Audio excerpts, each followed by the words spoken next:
Neuroscience bicara tentang cinta.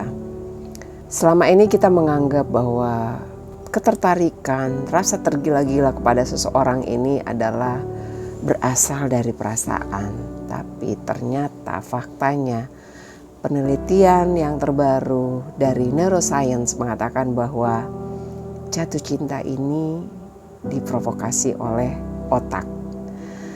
Jadi hasil neurokimia dan hormonal di otak itulah yang membuat ketika kita masuk ke dalam satu hubungan itu, yang membuat kita bergairah, bernafsu, rasa ketertarikan yang sangat kuat, rasa ingin memiliki, kemudian malah bisa sampai jadi posesif. Itu adalah semuanya hasil kerjasama hormon-hormon di dalam otak kita.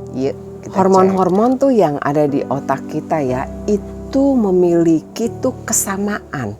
Akan tetapi tuh masing-masing punya tugas dan kerja di dalam membentuk reaksi-reaksi yang kita rasakan ketika di dalam satu hubungan. Misalkan gini nih, hormon testosteron dan estrogen inilah yang membuat kita itu bernafsu. Ketika kita berdua bersama ya dengan pasangan kita atau pacar kita, yang membuat kita tuh kayaknya gimana gitu ya, bernafsu.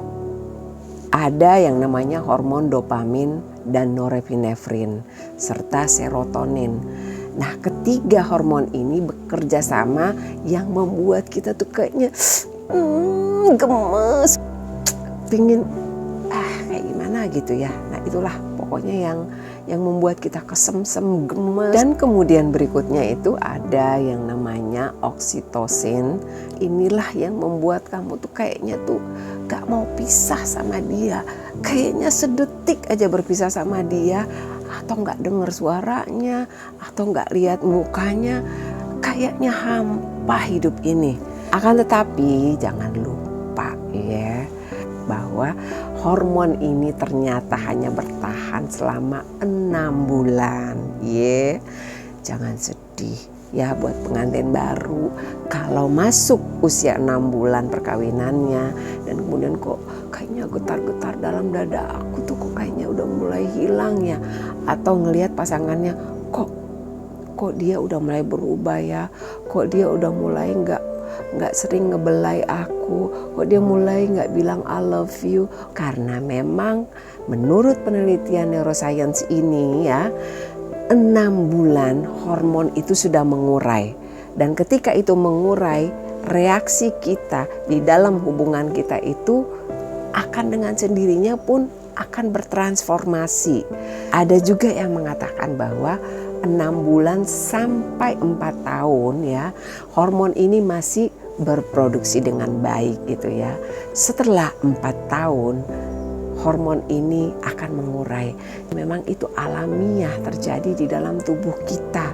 Dan jangan juga jadi baper atau tiba-tiba curiga sama pasangannya yang mengatakan bahwa jangan-jangan dia ada seseorang nih di luar, kok dia nggak romantis lagi, kok dia udah nggak seperti dulu lagi sering megang tangan saya, kok dia ketika deketan sama saya kok udah biasa-biasa aja.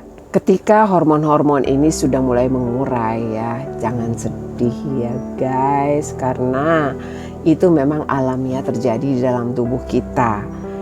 Yang penting kedua pasangan ini sih bagusnya tuh kalian tuh sama-sama menyadari ya. Misalkan kamu protes gitu kan, kok kamu udah gak seperti dulu lagi sih, kok kamu udah berubah. Ada juga yang lebay itu pasangannya, udah yang percaya sama aku tuh dari awal sampai sekarang tuh perasaanku tuh gak pernah berubah loh. Aku tuh setiap berdekatan sama kamu tuh hatiku masih berdebar-debar seperti pertama kali kita bertemu. Percayalah bahwa itu bohong.